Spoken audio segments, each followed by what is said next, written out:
Speed calculus का main concept है। Algebra की मदद से हम स्पीड को समझ सकते हैं, लेकिन हम डायग्राम्स की मदद से भी स्पीड को समझ सकते हैं। लॉजिक फील्ड में मुश्किल कॉन्सेप्ट आसान भाषा में समझाए जाते हैं। अब हम एक सिचुएशन देखते हैं जहां पे टाइम को हम टाइम सेकेंड्स मान लेते हैं, टी सेकेंड्स, पोजीशन को पी मीटर्स मान लेते हैं, और हमें निकालना है कि टाइम इक्वल्स टू 5 सेकेंड्स पे स्पीड कितनी है। पोजीशन जो है हमारी टाइम्स टाइम टाइम है। तो अगर हमारी पोजीशन निकालनी है तो हमें टाइम अगर 1 गिवन है तो पोजीशन 1 है, टाइम अगर 2 है तो पोजीशन 4 है, टाइम अगर 3 है तो पोजीशन 3 टाइम्स 3 9 है। एवरेज स्पीड जो है वो हमारा distance covered divided by time होता है। अगर हम स्मॉल इंटरवल पे एवरेज स्पीड निकाल लें तो वो जो है स्पीड के बराबर हो जाता है उस पोजीशन पे, क्योंकि अगर स्मॉल इंटरवल पे हम स्पीड निकाल रहे हैं तो स्पीड बहुत ज्यादा चेंज नहीं होगी, क्योंकि छोटा इंटरवल है और गाड़ी लगातार चल रही है, जंप नहीं ले रही है एक जगह से दूसरी जगह। तो इस वजह से स्मॉल इंटरवल पे स्पीड का चेंज कम होगा, तो एवरेज स्पीड जो है उस पोजीशन की, उस टाइम की स्पीड हमें बता देगा कि उस पोजीशन पे गाड़ी कितनी स्पीड पे थी, उस टाइम पे गाड़ी कितनी स्पीड पे थी। तो हम निकालते हैं कि 5 सेकेंड पे स्पीड कितनी है। इसको निकालने के लिए हम एक एग्जांपल लेते हैं कि एवरेज स्पीड हमारी 5 सेकेंड और 6 सेकेंड के बीच में कितनी है।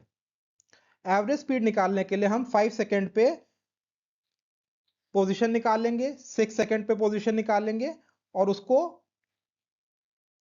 सब्ट्रैक्ट करके टाइम इंटरवल से डिवाइड कर देंगे। तो हमारी 5 सेकेंड पे जो पोजीशन थी वो 25 मीटर थी, 6 सेकेंड पे 36 मीटर थी, दोनों का डिफरेंस 11 मीटर हुआ, और जो टाइम इंटरवल था 1 सेकेंड था, तो 11 मीटर्स पर सेकेंड एवरेज स्पीड हो गई। अब हम इसको ब्लैक और ऑरेंज रीजन्स और ब्लू रीजन्स देखते हैं। ब्लू रीजन जो है हमारा वो इनिशियल हो गया, 5 टाइम्स 5 इनिशियल हमारी पोजीशन हो गई 25। ऑरेंज रीजन जो है वो हमारा,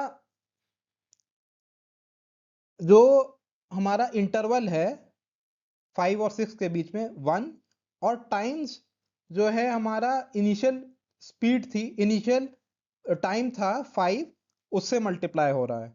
इसके दो पोर्शंस हैं।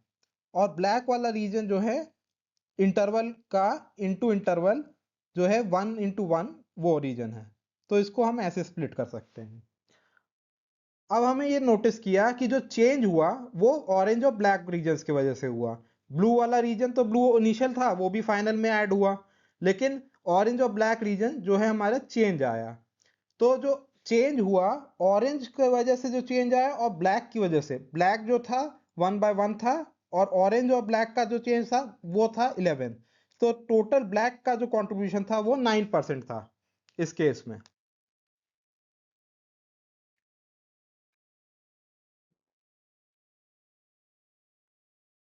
अब हम देखते हैं कि एवरेज स्पीड 5 सेकेंड से और 5.1 सेकेंड के बीच में कितनी थी। तो एवरेज स्पीड हमें निकालने के लिए हमने निकाला कि 5.1 सेकेंड पे जो रेक्टेंगल का एरिया है वो कितना है। तो 5 times 5 times 0.1 times 5 0.1 times 5 0.1 times 0.1, ये हमारे चारों रीजन हैं। इनिशियल ब्लू वाला रीजन, ऑरेंज वाले दो रीजन और ब्लैक वाला एक रीजन। अब हम इसको ऑरेंज वाले को कंबाइन करके 2 टाइम्स 0.1 टाइम्स 5 लिख सकते हैं। 0.1 हमारा चेंज था टाइम का, और जो हमारा इनिशियल टाइम था वो 5 सेकेंड था। ये हमारा टोटल 26 मीटर्स के बराबर आता है, 26.01 मीटर्स के बराबर आता है, जो हमारी फाइनल लोकेशन है। और जो इनिशियल लोकेशन हमारी 25 थी, 5 टाइम्स 5। अब हम देखते हैं कि ऑरेंज और ब्लैक का रेशियो क्या है इस केस में। ऑरेंज वाला जो है वो है हमारा 2 टाइम्स 5 मतलब 10 इंटू 0.1 मतलब 10 टाइम्स 0.1 मतलब 1।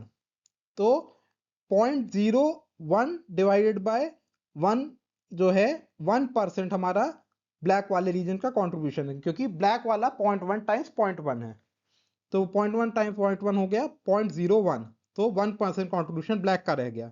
तो जैसे जैसे टाइम इंटरवल हम और छोटा करते जाएंगे, ब्लैक का कंट्रीब्यूशन 0 चला जाएगा।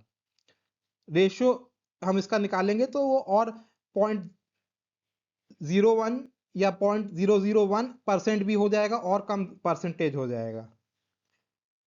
अब जब हम चेंज निकालते हैं तो हम जो है ये हमारा 26.01 जो था वो हमारा फाइनल पोजीशन थी, इनिशियल पोजीशन 25 थी, तो 5 टाइम्स 5 को हमने सब्ट्रैक्ट कर दिया, तो 5 टाइम्स 5 जो है हमारा कैंसिल हो गया दोनों केस में। और हमने जो इसका कंट्रीब्यूशन था 0.1 टाइम 0.1 एग्जैक्ट वैल्यू निकालने के चक्कर में, क्योंकि ये जब हम बहुत क्लोज जा रहे हैं, टाइम जीरो की तरफ जा रहा है, तो वो कंट्रीब्यूशन जीरो हो रहा है, तो उसको हमने जीरो ही मान लिया है, जिससे कि हमारा एग्जैक्ट कंट्रीब्यूशन निकला है। क्योंकि हमारा टाइम इंटरवल छोटा होगा तो उतनी हमारी एक्यूरेट स्पीड निकलती जाएगी, तो इसलिए हमने जो कंट्रीब्यूशन जीरो की तरफ ज्यादा ज्यादा टाइम छोटे होने पे उसको हमने जीरो ही मान लिया है। अब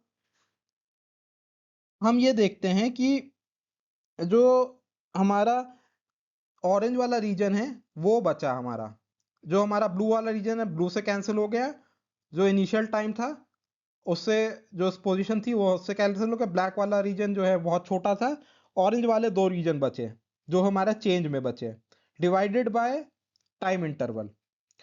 तो ऑरेंज वाले दो रीजन में टाइम इंटरवल का प्रोडक्ट तो था ही, 0.1 जो था वो उसका विड्थ थी और 5 जो इनिशियल टाइम था, तो इनिशियल टाइम जो था वो तो 5 था, 0.1 जो है इंटरवल जो हमें उसकी डेप्थ थी वो थी, और डिवाइडेड बाय जो उसका हमारा टाइम इंटरवल था जिसके बीच में उन्होंने ट्रैवल किया, तो डिस्टेंस बाय टाइम जो है एवरेज स्पीड के लिए हमने निकाला, तो जो इंटरवल इंटरवल है वो कैंसिल हो जाएगा।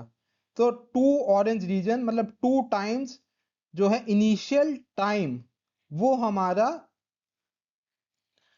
2 टाइम्स इनिशियल टाइम जो है हमारा वो निकल आएगा उसकी स्पीड के बराबर 10। इनिशियली हमने 2 टाइम्स टाइम जो है वो हो गया हमारा स्पीड, 5 सेकंड पे हमें स्पीड निकालनी है, तो 2 टाइम्स 5 कर दिया तो हमारा 10 आ गया। ये जनरल रूल है, अगर ये 10 होता तो 2 टाइम्स 10 मतलब 20 हो जाता। अब लेकिन हमने जो पहले निकाला था वो 11 था, 11 वो कम था क्योंकि हमने ब्लैक वाला रीजन 1 जोड़ा था, इस वजह से वो 11 आया था। ब्लैक वाला रीजन हटा दे तो पहले भी हमारा 10 ही आता उस तरीके से भी। अब जो हमारी ब्लैक वाला और ऑरेंज वाला का रेशियो क्यों फर्क आ रहा है, दोनों में कम क्यों ब्लैक वाला हो रहा है, इसके कारण ये है कि ब्लैक वाले की जो दोनों साइड है, एरिया जो है दोनों साइड का प्रोडक्ट होता है, तो जो ब्लैक वाले की दोनों साइड हैं वो कम हो रही हैं, लेंथ हाइट और विड्थ वो दोनों कम हो रहा है, क्योंकि दोनों साइड उसका चेंज है, जब हम चेंज कम करते जा रहे हैं तो दोनों साइड कम हो रही हैं। लेकिन जो ऑरेंज वाले की एक साइड चेंज है और एक साइड इनिशियली टाइम है, इनिशियल टाइम चेंज नहीं हो रहा है, तो ऑरेंज वाले की एक ही साइड कम हो रही है, तो ब्लैक वाला इसी वजह से जैसे जैसे टाइम कम करते जा रहे हैं वो जीरो की तरफ जा रहा है, ये कारण था। अगर पोजीशन हमारी टाइम्स टाइम टाइम है तो हमारी स्पीड 2 टाइम्स टाइम होगी, इससे हमें ये मालूम चलता है। इसका मतलब अगर टाइम हमारा 5 है तो पोजीशन जो है होगी 25 और स्पीड होगी 10। जब पोजीशन जो है टाइम स्क्वायर है और स्पीड हमारी 2 टाइम्स टाइम है हो जाएगी, तो जब पोजीशन का डेरिवेटिव लेंगे, टाइम स्क्वायर का डेरिवेटिव लेंगे तो 2 टाइम्स टाइम आएगा, t टाइम्स t का डेरिवेटिव 2 टाइम्स t होगा। अगर वीडियो पसंद आई हो तो लाइक करें और चैनल को करें सब्सक्राइब।